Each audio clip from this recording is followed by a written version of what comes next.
네, 안녕하세요. 반갑습니다. 이승원 소장입니다. 오늘은 그 상계주공 5단지를 좀 알아볼 건데, 이 기사 부동산 관심 있으신 분들은 보신 적 있을 겁니다. 주공 5단지가 재건축을 추진하는데요. 용적률이 93%밖에 되지 않은 저용적률 단지입니다. 그래서 이런 것들 우리가 직관적으로 알고 있기로는 분담금이 많이 낮겠구나, 별로 없겠구나, 좋은 아파트 단지구나 이렇게 판단을 하는데, 이 주공 5단지가 작년에 분담금을 GS건설하고 시뮬레이션 해봤더니 5억이 나왔습니다. 그래서 야, 집값이 5억이 안 되는데 무슨 분담금이 5억이야? 그러고 나서 조합원들이 GS의 시공권을 해지를 해버렸어요. 그리고 나서 주공 5단지가 어떤 예산 공사비를 토대로 다시 시뮬레이션 해봤습니다. 분담금이 얼마 나올지. 그랬더니 7억이 나왔습니다. 네, 그래서 사실은 작년에 5억도 쌌던 거죠. 근데 또 시간이 지나니까 금액이 더 올라갈 수밖에 없는 그런 상황입니다. 그래서 7억 원을 내야 된다. 전용 면적 8사, 국민평형으로 갔을 때 7억 원을 내야 된다. 라는 의견이 제시됐기 때문에 정말 그런지 한번 제가 계산을 해보고요. 5단지가 앞으로 어떻게 진행이 될지를 잠깐 말씀드려보도록 하겠습니다. 지금 상계주공 5단지의 계획은 오는 8월 말이나 9월 중 다시 사업 시행 계획 고지를 받고 내년 초경에 시공사 재선정에 나설 예정이라고 합니다. 자, 일단은 그 상계주공 5단지가 어딘지 모르시는 분도 있을 테니까 한번 살펴보게 되면 쭉 올라가서 노원구가 있고 창동역, 노원역 이 일대에 창동 주공아파트, 노원 주공아파트가 상당히 많이 있습니다. 자, 여기 중에서 상계 주공 5단지는 이쪽에 있죠. 자, 6단지 앞쪽에 여기 5단지, 여기가 5단지입니다. 자, 그래서 노원역을 이용할 수가 있고 바로 앞에 초등학교, 중학교가 있고 무엇보다 여기는 단일평수입니다. 11평의 단일평수만 있어서 사업 속도는 다른 데보다 좀 더 빠르지 않을까라고 예상이 되는 곳이에요. 자, 호갱노노 사이트에서 현재 가격을 보게 되면 최근에 실거래된 게 5월달부터 7월달까지 한 3개월 전 집계된 것이 5억 1000, 5억 1200, 5억 500, 5억 1000, 5억 2300 뭐 대략 5억 1000만 원 내외 정도를 합니다. 이 정도의 금액대가 형성되고 있다라는 거. 그리고 21년 3월이긴 하지만 이때 이제 정비 계획안이 한번 나왔습니다. 근데 이 아파트 단지는 굉장히 좀 단순한 편이라서 여기서 크게 벗어나지 않을 걸로 예상되기 때문에 이거를 기초로 사업성 분석을 해보도록 하겠습니다. 자, 상계 5단지의 재건축을 봤더니 총 996세대로 변모를 합니다. 현재는 몇 세대냐? 840세대예요. 그래서 늘어나는 세대수가 약 156세대 정도가 되는 걸로 파악이 되고 현재 용적률 93%입니다. 그리고 평균 대지 지분은 12.2평입니다. 평형은 동일하죠. 11평형이 840세대 전부 동일한데 11평보다 큰 12평, 12.2평의 대지 지분을 갖고 있다. 네, 그래서 용적률이 100% 미만인 그런 형태가 됩니다. 감평 내기도 쉬웁니다. 종전자산가 총액을 현재 아까 우리 그 시세를 봤을 때 5억 1000 정도 시세 감평을 한다고 가정해서 5억 1000이라는 감평을 받았을 때 840세대를 곱했더니 종전자산가 총액은 약 4300억 정도가 나왔습니다. 자, 비용은 공사비를 800만원 계산했을 때 3,600억 정도가 나옵니다. 자, 요 3,600억은 어떻게 나왔냐면, 이 구역 면적, 5단지의 구역 면적은 1200평 정도가 되는데, 기반시설 770평을 뺐더니 획지 면적, 즉, 주택용지는 9,466평이 나옵니다. 자, 여기서 여기는 기존에 2종이었기 때문에 2종 주거지 기준 용적률 170%였다가 허용으로 이거 만들면 우리가 20% 늘려줄게 해서 190까지 만들었고 여기서 기부 취납 좀 해 해서 상한 용적률을 만들었고 요 상한에서 법적 상한으로 요거 이제 선택 구간인데 늘어난 용적률 절반을 임대주택으로 제공할 테니까요 상한 용적률까지 받겠습니다 라고 선택한 겁니다. 그래서 299.73%의 용적률을 적용합니다. 그러면 이 획지 면적에서 그 용적률을 곱하게 되면은 총 공급 면적이 나오게 되고요. 이 공급 면적뿐만 아니라 커뮤니티 시설을 비롯한 주차장, 경비실 등등을 지어야 되기 때문에 이 공급 면적에다가 1.6배 정도를 해줍니다. 이건 정해진 건 없어요. 지방에서는 1.5 미만도 있고요. 그 강남 같은 경우는 2배가 넘기도 합니다. 그런데 서울에서는 최소 1.6 정도는 돼줘야 되고요. 물론 제가 최근에 분석했던 뭐 강남이라든가 송파라든가 서초라든가 이런 쪽에서는 얘보다 좀 높습니다. 보통 1.75배에서 한 1.8배까지는 해주는데 여기는 좀 부담이 되고 규모가 아주 큰 사이즈는 아니니까 이 정도로 최소화해서 하지 않을까 정도로 생각이 됩니다. 그랬더니 연면적이 45,400평 정도가 나오고 이 면적에서 곱하기 800만 원 평당 공사비를 계산하는 거기 때문에 이렇게 했을 때 3,600억이 나오는 겁니다.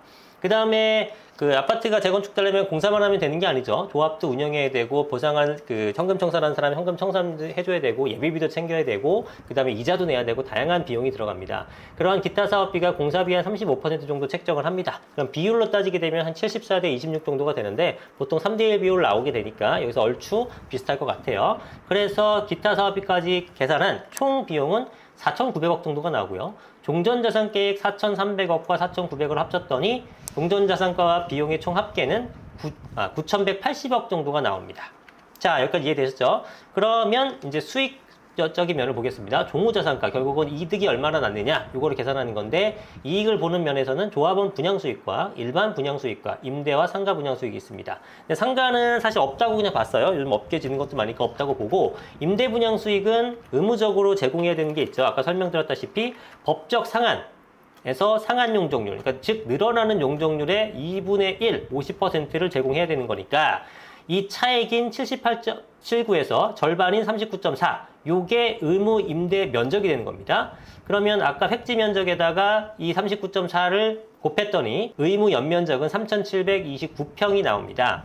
그런데 정비계획상 그 임대 아파트 구성을 봤더니 한 152세대 정도를 임대를 놓으려고 해요. 그래서 3,729에서 152세대를 나눴더니 대략 25평형 정도로 분양을 합니다. 그래서 이 평형으로 152세대 분양을 하게 되면 3,745니까 의무 임대 면적보다 살짝 넘겼죠. 충족을 한 겁니다. 저렇게 의무 임대 면적이 생성이 됐고, 이 면적에서 750만 원 정도의 수익을 가정합니다. 이게 사실 공사비는 한 800만 원 정도가 되는데, 원래는 원가에 조금 못 미치는 경우가 많아요. 이것도 좀 제가 볼 땐 좀 잘 잡아준 편인데, 뭐 서울시에서 이런 거에 대해서 조금 더 원가에 잘 반영하는 형태로 해준다고 하니 750까지 올렸습니다. 그랬을 때 이거에 대한 수익이 280억 정도가 됩니다. 그 다음에 안타깝게도 일반 분양 수익이 거의 없어요. 996세대인데 840세대를 조합원이 가져간다고 가정하면 156세대 남는데, 그 중에 152세대가 임대 아파트였죠? 그러면 4세대 남죠. 일반 분양이 4세대밖에 되지 않아요. 그래서 4세대가 된 거고, 840명의 조합원들은 이제 어떻게 구성이 되냐면, 역시 아까 정비계획상 나타난 것들을 보면 15평형 6세대, 24평 214세대, 29평 345세대, 34평 275세대 정도로 지으려고 합니다. 이렇게 해서 840명이 되는 건데, 자, 이랬을 때 분양 가격은 작은 것들일수록 좀 높게 평가를 했고, 평당가를 높였고요. 낮아질수록 조금 낮게 갔습니다. 보통 이렇게 추세적으로 이렇게 하니까. 그러면 15평형, 24평, 29평, 34평의 분양가는 각각 5억 5천, 8억 7천, 10억, 12억이 되고, 요거는 이제 종전자산가액을 평가를 굉장히 낮게 하면서 조합원 분양가를 낮추거나, 혹은 이걸 시세대로 해갖고 이것도 시세대로 하거나, 이걸 좀 높여갖고 하거나 다 똑같습니다. 결국 같은 얘기인데, 요즘에 시세간평 기준으로 많이 하다 보니까 역시 조합원 분양가도 시세에 준하는 형태를 했습니다. 어느 정도로 했냐면은, 일반 분양은 주변 새 아파트의 100% 수준으로 해서 3,700 정도로 책정을 했습니다. 그랬더니 여기는 35억 정도의 수익이 나왔고요. 4세대밖에 되지 않기 때문에. 그리고 조합원은 주변 아파트의 한 95% 수준까지 올렸습니다. 그래서 한 약 3,600 정도의 분양 가격이 책정이 됐죠. 이랬더니 8,810억 정도의 수익이 납니다. 그래서 수익의 총 합계는 9,130억 정도가 됩니다. 그래서 9,130억을 벌었고, 총 내 감정가와 비용은 9,180억이기 때문에 9,180억이었기 때문에 약간 모자르게 됩니다. 그래서 비례율은 100%가 되지 못하고 98.68%로 책정이 됐어요. 자, 그랬더니 내가 갖고 있는 평수로 새로운 평형을 갔을 때 분담금을 얼마가 낼까를 계산해 봤습니다. 11평형밖에 없으니까 뭐 해석은 쉽죠. 15평과 24평, 29평, 34평으로 배정받는데, 15평을 둔 거는 아마 조합원들의 의사를 좀 물어본 게 아닌가 싶습니다. 몇 분 정도는 나는 작은 거 갈래요, 부담되니까 이런 것도 넣어주세요 했던 것 같은데, 어쨌든 이런 거 갈 때는 11평짜리 큰 아파트에서 15평의 새 아파트로 옮겨갈 때는 한 5천만 원만 내면은 갈 수가 있겠고요. 제가 계산해 본 거는, 여긴 평형은 없지만 11평형이 동평형으로 갔을 때 계산해 봤더니 요거는 4억이니까 대략 한 1억 정도, 9천에서 1억 정도 돌려받는 형태가 될 것 같습니다. 근데 저평형은 없으니까 어쨌든 제일 작은 건 15평일 때 5천만 원 내고, 24평 배정받을 경우는 3억 7천 정도 내고요. 29평 갔을 때는 5억 3천을 내고요.